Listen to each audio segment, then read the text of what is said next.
Welcome into the Packers Report. We had the schedule get released yesterday, so that means obviously today I'm going to go game by game, give you the wins, give you the losses, and give you my first record prediction for 2025. So happy you guys are joining me today on the Packers Report. Before we get into the content, before we get into the schedule though, make sure you guys are subscribed because we've been doing a race to 5,000 subscribers with our Bills breakdown, and we are kicking their tails. And we're only 49 subs away from 5,000 subscribers.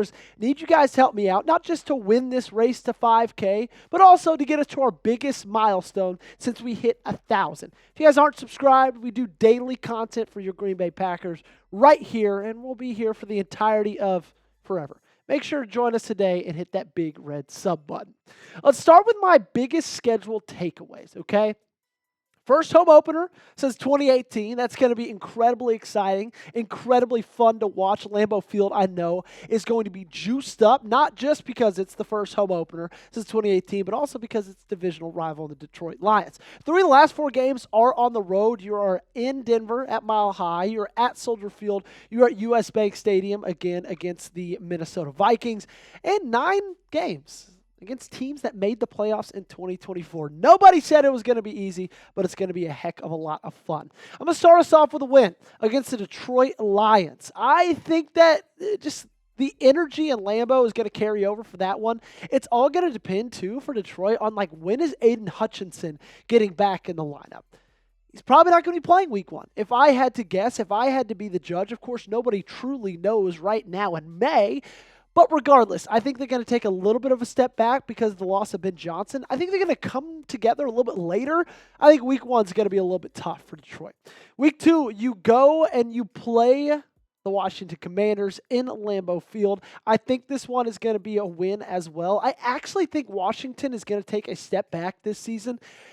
Jay Daniels had 8 game-winning drives. They won 10 games by 3 points or less. And also, they were 85% on 4th down conversions. I think all of those numbers are massive outliers. You also got a year-long tape on Jaden Daniels. I'm not saying he's going to regress. I just think defenses are going to be able to defend against him a little bit better. Give me a win there against Washington. Also give me a win against Cleveland at the Browns. Lord knows what they're going to be like this next season. Week 3, you got to probably think you'll be playing Flacco. That would be my guess who's going to be the starter. Could be Kenny Pickett. Could be Shedeur Sanders. Could be Dylan Gabriel. Who knows? You just know it's not going to be Deshaun Watson. Regardless, I think you get the W.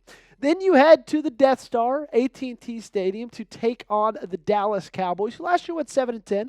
Dak Prescott didn't play 10 of those games. I actually think this is the first loss of the season. I think Dallas is going to be a little bit better this year than they were last year. They added George Pickens. I think Tyler Booker is going to be a really good guard for them. I think they got better in the run game as well with the running back they drafted out of Texas. I give the win to the Cowboys. I think it's going to be a close one. I think that one's a toss-up, and the fact that it's on the road, I probably lean towards Dallas. Who wins it, though? You let me know in the comment section down below. If you think it's Green Bay, give me a GB. If you think it's the Dallas Cowboys, let me know by typing those DALs. Week 5, it is the time to rest. I said this yesterday. A little unfortunate the bye week comes so early, but regardless, you take it, you enjoy it, and rest up because week 6, you are playing against the Cincinnati Bengals at home, and I think that's going to be a win. Who knows what team Trey Hendrickson's on? He could be on your sideline at that point. I hope he's on your sideline at that point. If I was Brian Gutekunst, he would be a Green Bay Packer right now. But you'll play Green Bay. Their defense is no good. I think you'll be able to score 47 points against them. Now it's just kind of trying to hold their offense with Jamar Chase, Joe Burrow, T. Higgins to under 45. Then you play the Cardinals in Arizona, Phoenix. They're going to be better this year, but I think 1 win better. I think their record flops. It's 9-8. Kyler Murray's fine. He's a good quarterback, but I think you win that one even though it's on the road. You go on the road again, this time against the Pittsburgh Steelers. This one I'm going to chalk up as a loss. Playing at Acrisure Stadium is really, really hard. Playing against a Mike Tomlin defense is really, really hard. I just think that's one of those games kind of similar to the Dallas one. If that's at home, I'd lean a little bit more towards Green Bay, but because it's on the road, because it's against Pittsburgh, I think that one's going to be a loss. Coming up, I got 10 more predictions for the Green Bay Packers in their 2025 season. Stick around for those. It's going to be a lot of fun. But before that, guess what? We'll be live for I get choked up. Just so excited thinking about it.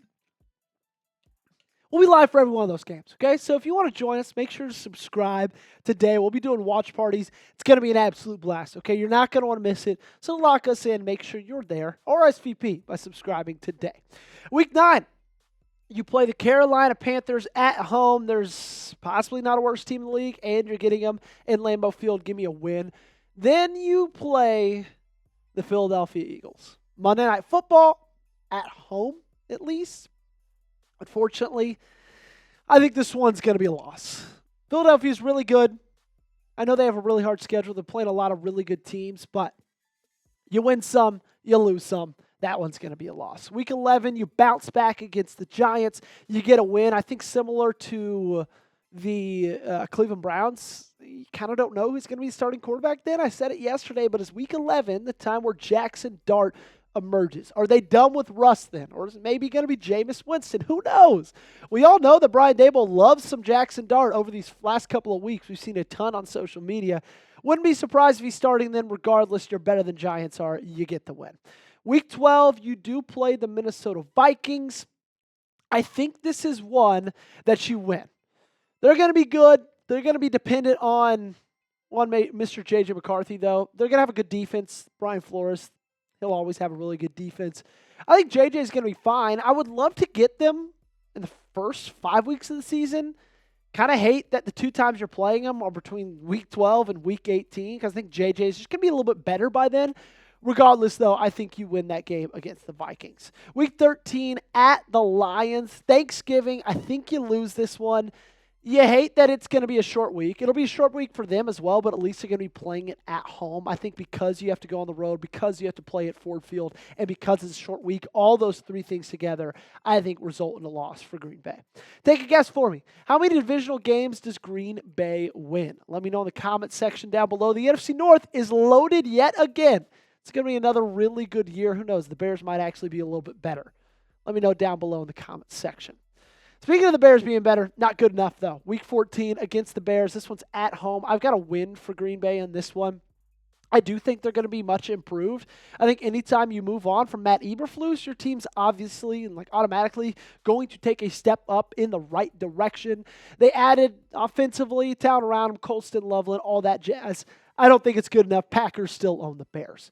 You go to Mile High in a game that I think is actually going to be a lot of fun. I think you do lose this one, right? It's going to be an outdoor game. It's going to be a cold game. Now, I know everybody in Green Bay is used to that kind of stuff, but I think by week 15 in year 2 of Sean Payton and Bo Nix together, I think they're going to be clicking. They added on defense with Jahdae Barrett in the draft. They got even better in the secondary that already had Pat Surtain. They added offensively as well, improved their running back room with R.J. Harvey out of UCF.